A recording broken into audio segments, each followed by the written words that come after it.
شروع اللہ کا نام لے کر جو بڑا مہربان نہایت رحم والا ہے۔ حامیم، اس کتاب روشن کی قسم کہ ہم نے اس کو ایک مبارک رات میں نازل فرمایا، ہم تو خبردار کرنے والے ہیں۔ اسی رات میں تمام حکمت کے کام فیصل کیے جاتے ہیں، یعنی ہمارے ہاں سے حکم ہو کر بے شک ہم ہی فرشتوں کو بھیجتے ہیں۔ یہ تمہارے پروردگار کی رحمت ہے، وہی تو سننے والا ہے، جاننے والا ہے۔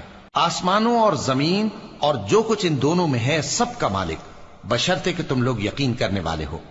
اس کے سوا کوئی معبود نہیں، وہی زندگی دیتا ہے اور وہی موت دیتا ہے، وہی تمہارا اور تمہارے پہلے باپ دادوں کا پروردگار ہے۔ لیکن یہ لوگ شک میں پڑے کھیل رہے ہیں، تو اس دن کا انتظار کرو کہ آسمان سے صاف دھواں نکلے گا جو لوگوں پر چھا جائے گا، یہ درد دینے والا عذاب ہے۔ اس وقت وہ کہیں گے کہ اے پروردگار، ہم سے اس عذاب کو دور کر، ہم ایمان لاتے ہیں۔ اس وقت ان کو نصیحت کہاں مفید ہوگی، جبکہ ان کے پاس پیغمبر آ چکے جو ہمارے احکام کھول کر بیان کر دیتے تھے۔ پھر انہوں نے ان سے منہ پھیر لیا اور کہنے لگے، یہ تو سکھایا پڑھایا ہوا ہے، دیوانہ ہے۔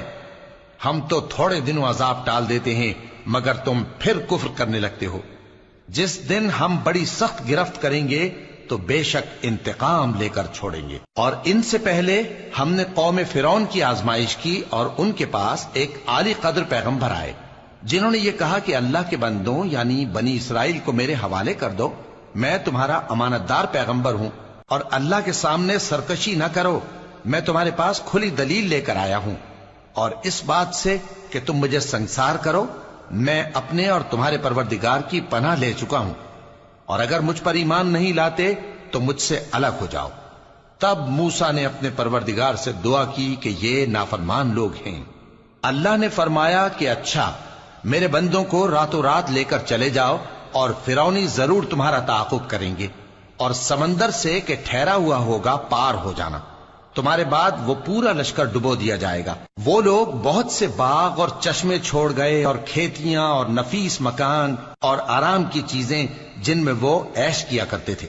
اسی طرح ہوا، اور ہم نے دوسرے لوگوں کو ان چیزوں کا مالک بنا دیا۔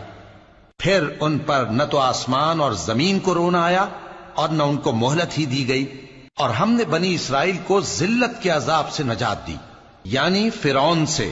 بے شک وہ سرکش اور حد سے نکلا ہوا تھا، اور ہم نے بنی اسرائیل کو اہل عالم میں سے علم کی بنیاد پر چنا تھا، اور ان کو ایسی نشانیاں دی تھیں جن میں کھلی آزمائش تھی۔ یہ لوگ یہ کہتے ہیں کہ ہمیں صرف پہلی دفعہ یعنی ایک بار مرنا ہے اور پھر اٹھنا نہیں۔ پس اگر تم سچے ہو تو ہمارے باپ دادا کو زندہ کر لاؤ،